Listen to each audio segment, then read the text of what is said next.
Welcome to HeartMind-ify. Before we start the show, just a reminder to share, rate, and subscribe to this podcast wherever you're listening to it. And please give us a 5-star rating. It helps us beat the big tech algorithms. I'm John Izzy. Change can be difficult for a lot of us, but when we understand what makes us tick, we develop a better understanding of who we are and begin a journey of discovering our best self. Join me for a free session at johnizzy.com. And I'm Kim Cordy, creator of the Emotion Chef Framework, an emotion management tool. Thoughts drive emotions, and emotions drive thoughts, but it's our emotions that drive our decisions and behaviors. Find out more at kimcordy.com. Sit back, relax, and enjoy the show.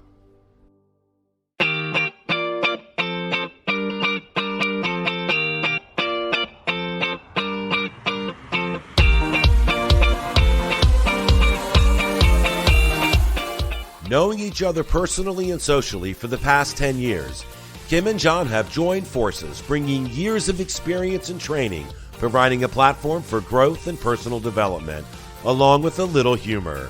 John is the heart, Kim is the mind, and together they are HeartMind-ify.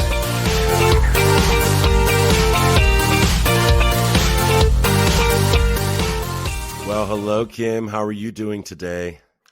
I normally say fantastic or something like that, but to be honest, I am drained. Really? What's going on? After a week of barely sleeping because the next door neighbor's dog was barking most of the night. I don't know what was going on, critters.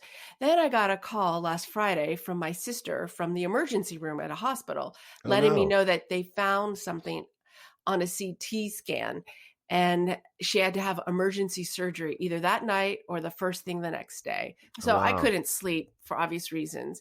And then because of COVID, I couldn't be with her, which was not ideal either. Wow. First, let me say thank you so much for sharing that with me and for our listeners. But getting a call like that is never an easy one. Is she doing okay? She is. Luckily, no cancer, recovering nicely. Nice. But I noticed a change in me going through a week of no sleep. A change in you? How so? My mood was lousy. I found myself wanting to yell at people who irritated me at the store or while driving. Like I was at the end of the line with my patients, and even Andrew noticed. Well, typically this isn't you, but given the circumstances, well, I can relate. You know, it seems as if you are depleting your energy instead of regenerating it. It's all about having the right body budget or budget for your body. That is correct. My body budget was in the negative, and it took a toll, not just on my personality, but also on my well-being. Well, let me back up for a second because I think we need to put some context around this. A couple years ago, back in 2018, you introduced me to an author, and her name is Lisa Feldman Barrett. And she wrote a fantastic book called How Emotions Are Made, The Secret Life of the Brain. So you pointed me to this book, and I really, really enjoyed it. In fact, I've used it in an upcoming book that I co-authored. But in the book, Barrett posits that emotions are not simply reactions to things that happen to us, but emotions are constructed by how we make sense of our sensations and by how we make predictions based on our past experiences and understanding. A lot of that we talked about over the past, I don't know, what's it been now, 9-10 weeks? We are on episode number 10. Wow. But one of the important features Barrett talks about is this concept of the body budget. Our body budget is our body, mind, brain capacity to cope, according to Barrett. I like her concept of the body budget, but sometimes it can get a little confusing. So Kim, can you do what you do so well? And that is help me and our listeners to bring some clarity to simplify its understanding. I'm happy to do so. This is awesome. Big part of my Emotion Chef framework and the course that I teach. If you think of your body as an organization with the different parts holding various positions. Your brain would be the CEO because they're the boss, and ultimately they approve the CEO would approve how the money gets spent. So every department has a budget, or the body has a budget that it needs to spend. And if you think of energy as currency, so calories, really the word for it is energy. And I think even in Europe, they use the term energy instead of calories for the foods that you consume. Okay. So your brain manages this energy, and it needs 20% of the energy in order for it to function, because it has its own budget. So your brain's overseeing the incomes and expenditures. And we have the continuous estimating of the body's energy requirements. For instance, there's reserves for long-term projects like stressful events or illness. But once the event is over, the reserves are released, and you don't have to take away money for regular operations for your reserves. I don't know if that makes sense to you, because it's really a complicated process, and I'm just trying to simplify it here. So think of, you have your regular operating budget, and then you have emergency, which kicks in your fight or flight response. And then your regular is just your regular operating, your rest and digest state. So you're comparing the body budget to a concept that seems that we are also familiar with, which is our personal finances. So this makes sense, because in order for us to be able to purchase something, we have to maintain a budget that allows for a specific expense. Good so far? Right. Okay. Then when we make a deposit, our budget is maintained. Now, I know in my own budget, I not only budget for bills and expenses, but I budget for emergencies as well as fun things like vacations or a brand new TV and so forth. But as long as I keep the budget balanced, I'm good to go. But sometimes I break the budget. So, how does this fit into our emotions and our psychological life? Basically, our day-to-day being in the world.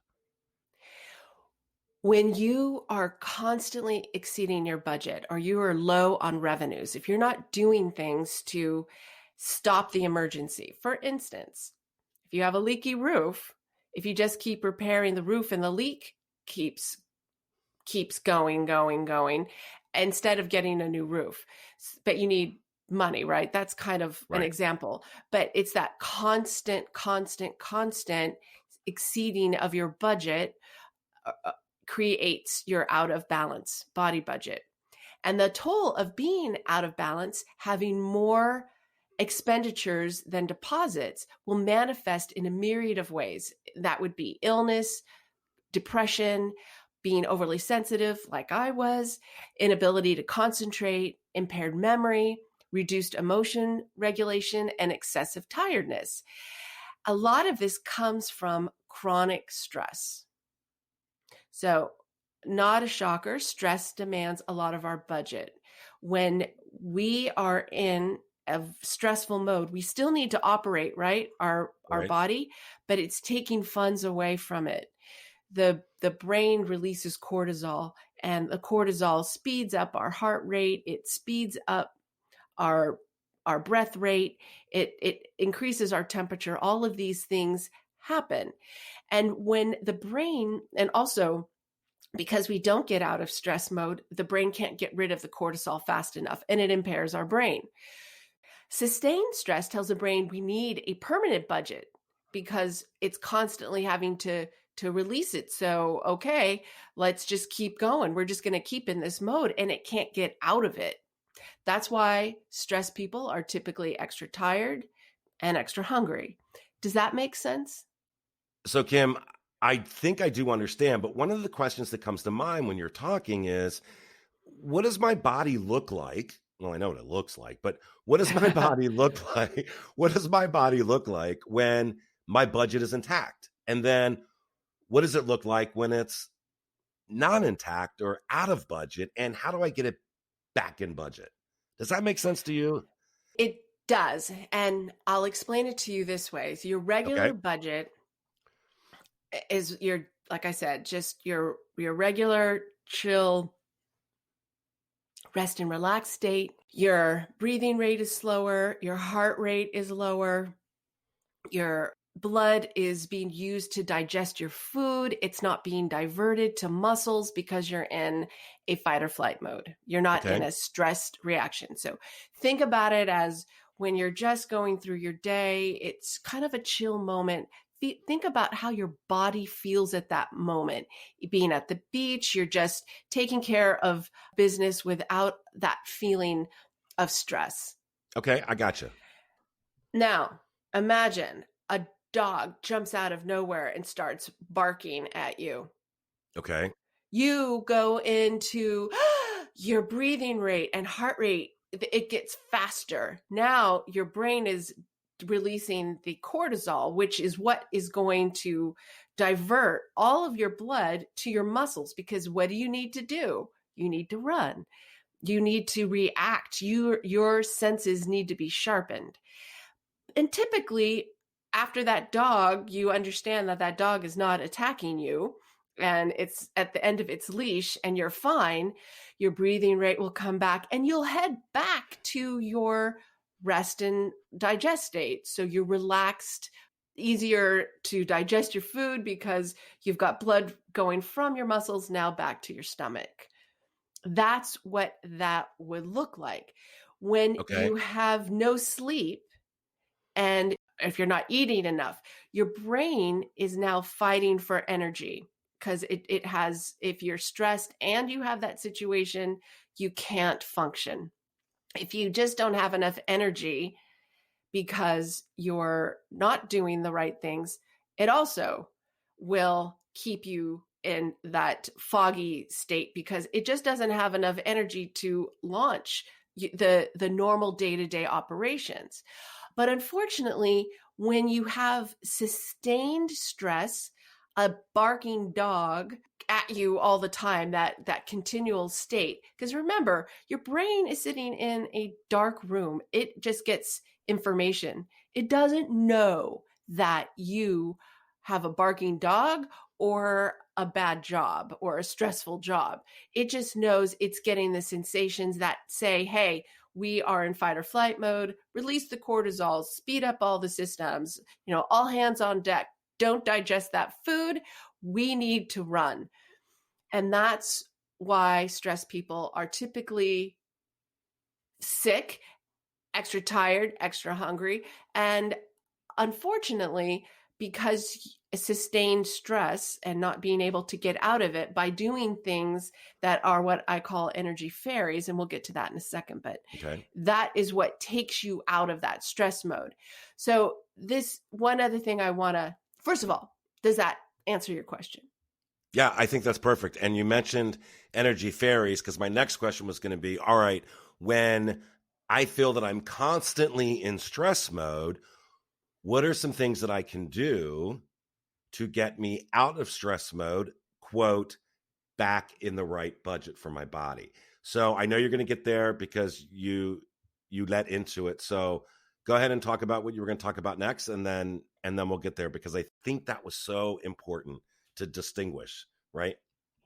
Good. I'm glad that's clear. When you have so much information in your head, and Uh-huh. obviously I take a lot more time in the course to teach this, but you always wonder, am I getting this out clearly? And thank you for making sure that I did. No, perfect. I talk about energy fairies and energy vampires in the course. And people always laugh when they see the energy fairy. It's this pretty fairy with her wings and dressed in white. And think about it. Tinkerbell, pixie dust, that's good stuff, right? The Yeah, tooth fairy, I get money for a tooth. I mean, who doesn't like a fairy? right. And that's the same with energy fairies. The things that will do two things. There's two processes here. One is giving us energy, meaning food, healthy supplementation, and sufficient sleep. Those are things that rejuvenate us. Okay. Regular exercise, super, super, super important. There are other things that take us out of emergency budget mode because remember, your emergency budget takes away from your regular budget. You're not digesting. You're not doing things that that are keeping you healthy Okay. because the body says we need to survive. Giving, gratitude, awe, all of these things are things that can take you out of an emergency budget mode. So do you mean giving, like giving your time to an organization?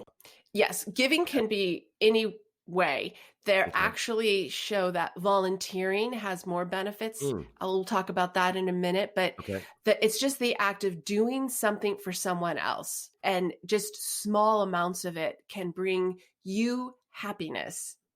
In fact, I think you are doing the same course that I am on the science of well-being.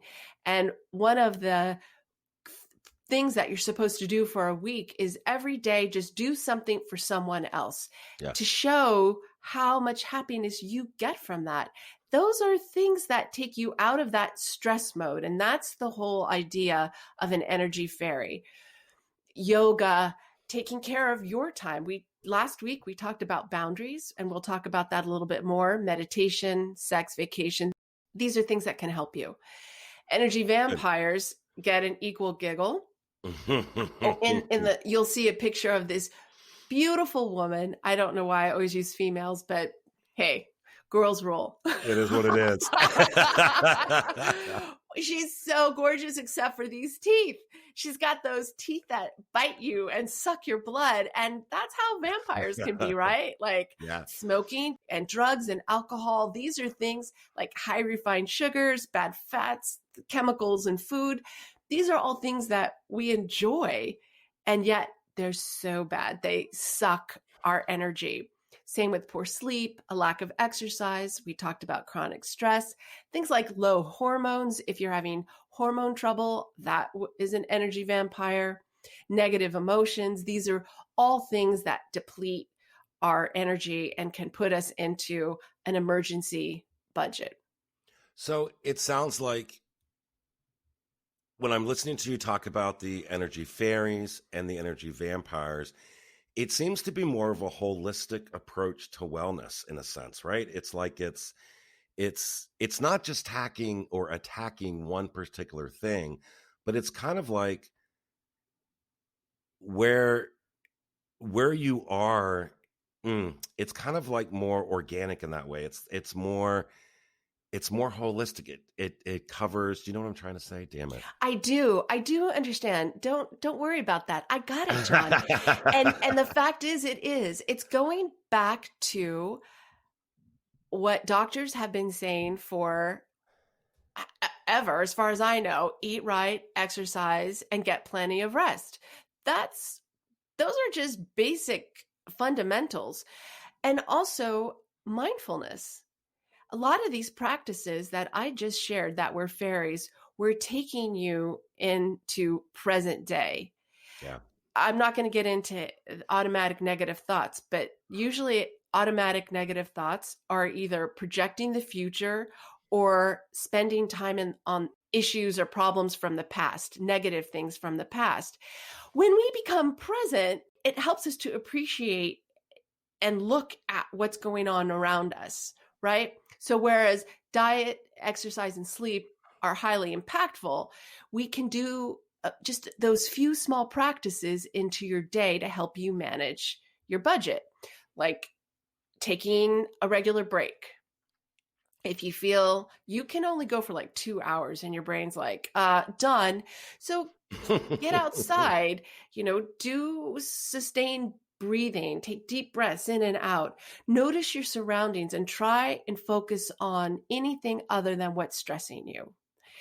And this is helping you to break that stressful moment and give your body some time to release some cortisol. Yeah, I like this.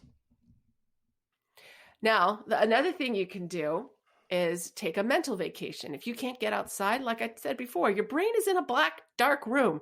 It doesn't know the difference if you're really at the beach or if you're just there in your mind.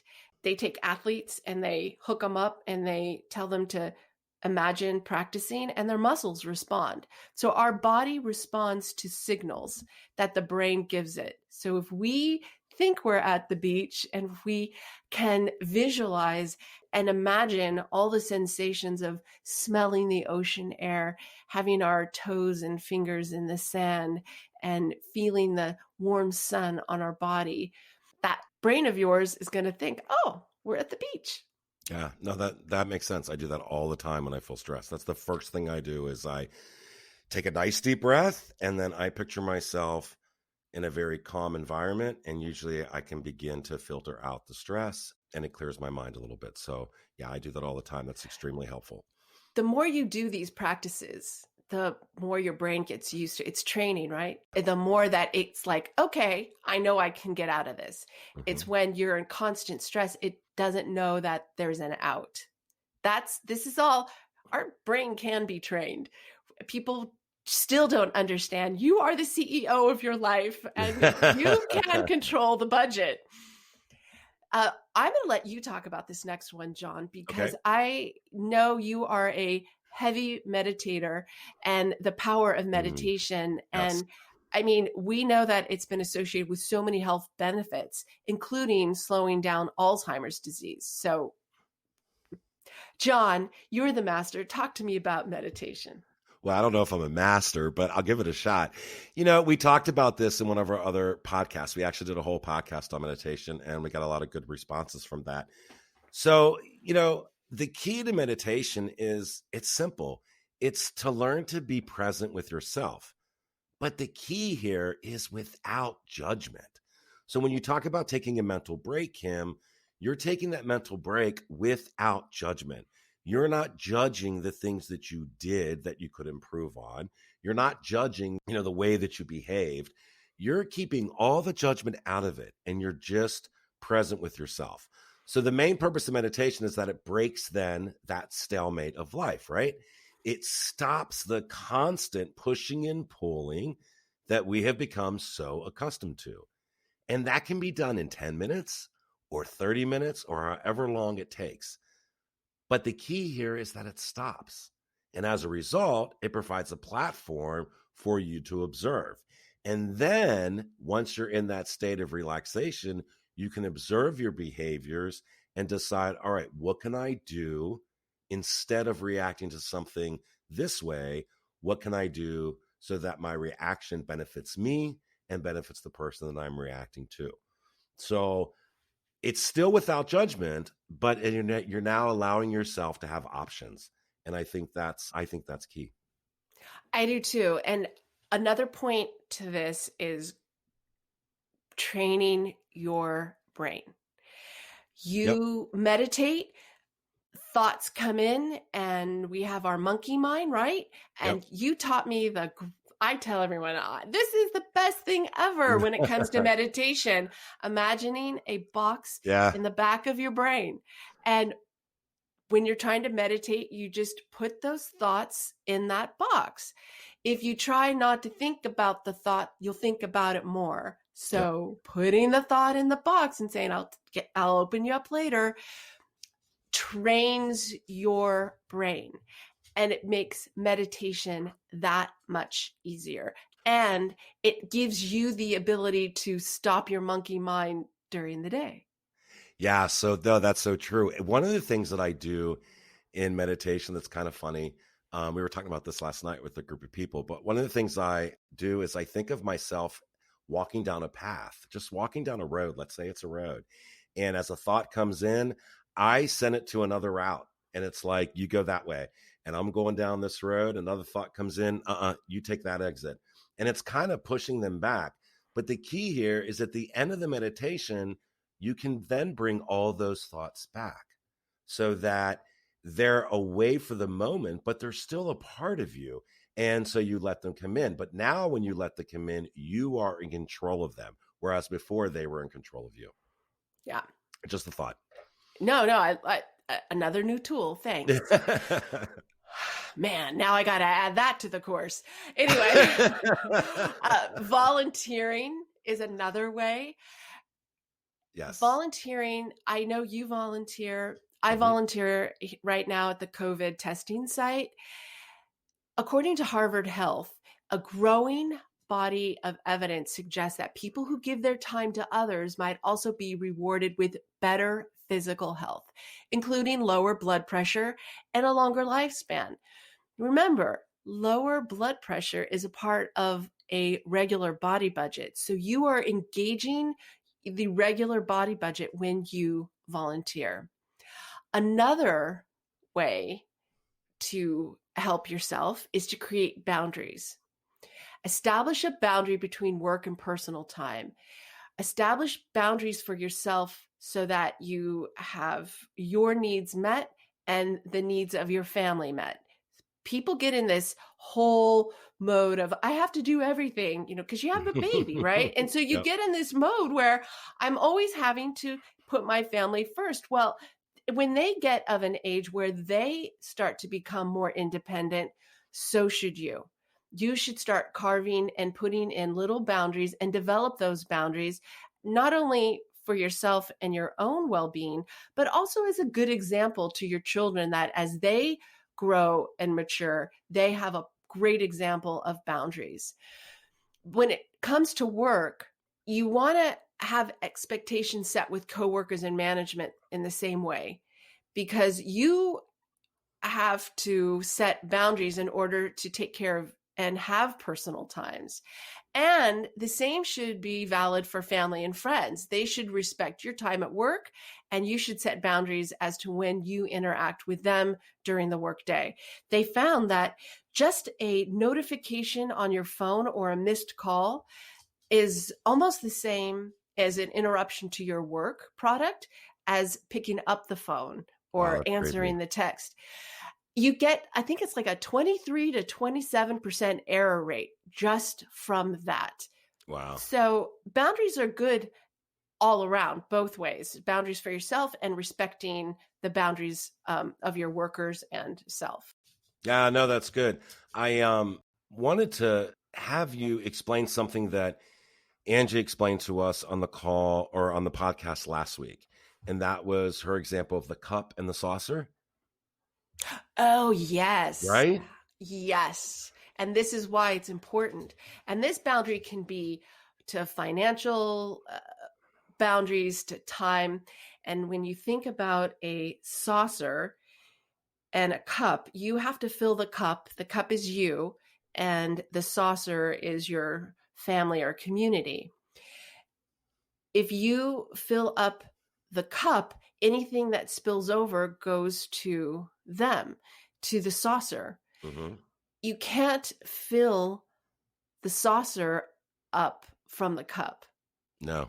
to the cup. It's always the cup to the saucer. So when you have enough to give, then everything extra spills over. I thought that was a great visual of how you need to take care of yourself in order to be able to give to others.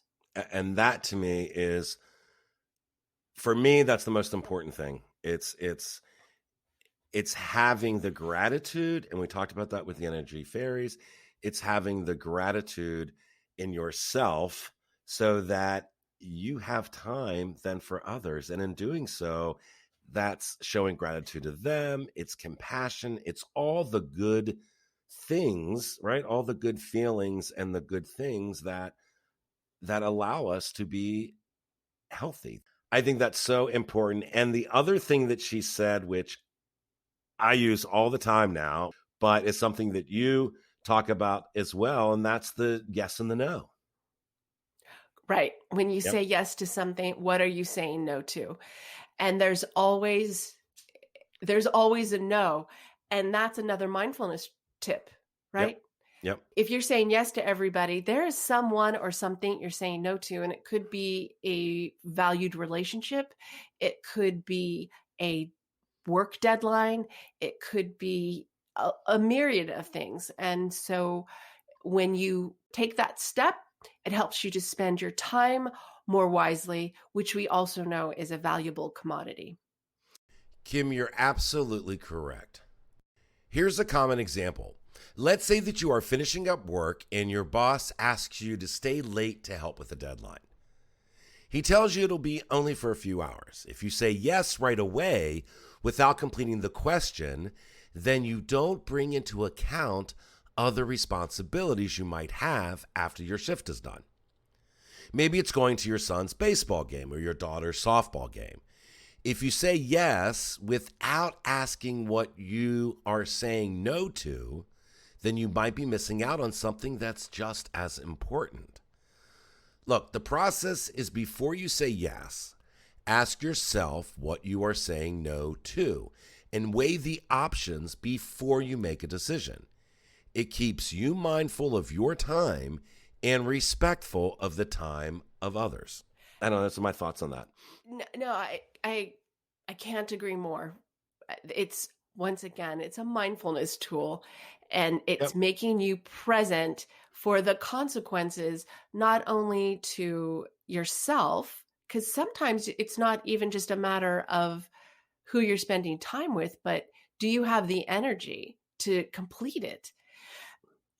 People think that if I work more than 8 hours, that I'm a great worker. Yeah. When after 7 to 8 hours, your productivity just falls off. I still remember working when I was a consultant and I was working on a project, and the project manager said, "Oh, I stayed up till 2 a.m. and I got this done." And we looked at it and we're like, "Well, were you drinking when you did this?" No. She wasn't drinking. She was just depleted, no energy. And here she thought she had done such a great job, and it was, as my Irish friend would say, shite.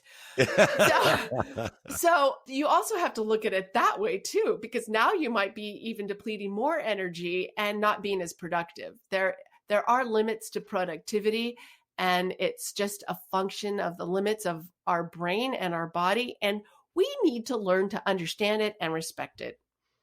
Yeah, and it sounds like to me that what you're saying is if we become better at managing our energy, then managing our time should come with more ease. Yes, and managing our awareness and managing our energy vampires and fairies should be a habit, and we should always be looking at, am I overdrawn, and what is the best way for me to not be overdrawn at this moment in time? What's the healthy way for me to get out of it? Wow, Kim, I tell you, I got a lot out of this podcast, and I hope our listeners get a lot out of this podcast too, because it's important to look at the bigger picture. It's not necessarily, I mean, you have to know what are the things that are causing you to fall short, but it's better to understand what impact that has on you and on everybody around you. And that's huge. And, like you said throughout this podcast and many times before, Kim, our emotions play a huge role in why we do the things we do. So during the next couple of weeks, when I lead the conversation, I want to walk our listeners through a series of topics that addresses that. It's going to address what makes us tick, basically why we do the things we do. We'll look at our speech, how that has an impact on us, our actions, and our rational explanations for things. Yeah, even our irresponsible actions have rational explanations. But, before we start that series, Kim and I have been talking about two different things that are going on right now and that we're seeing a lot in people. One of those things is worry, people that worry. And the other topic is the amount of complaining that's going on social media today. Just the amount. And I don't even think people realize that they're complaining.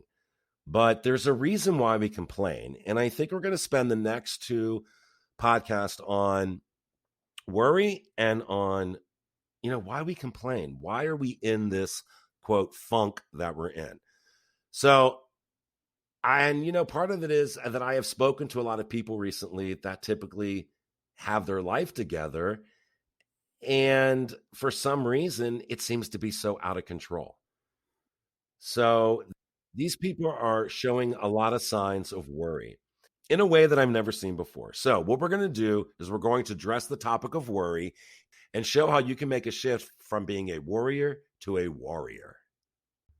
A worrier to a warrior. Yeah, say that 3 times. Sounds never, ever, ever would I take that challenge. Worrier to a warrior, I worrier love it, to a right? warrior, worrior to a warrior. I did That's awesome. it. I'm very excited to take on these topics. Yeah, I think they'll be good for us and they'll be good for our listeners as well. And before we go, John, Yeah, Squadcast always assigns me a it name. sure does. And my name today is Diligent Spokesperson. I love it. I do too. That's I kind awesome. of think that was true in this I week. think so too. Trying to take that big topic and swoosh it down into a half an hour's takes a lot of diligence. It sure does. That's funny. All right, everybody. Well, listen, Kim, have a great week. And everybody else, enjoy the rest of your week. And you will hear from us next time. Bye, everyone. And thanks, John. Bye-bye. Thank you, Kim. Bye.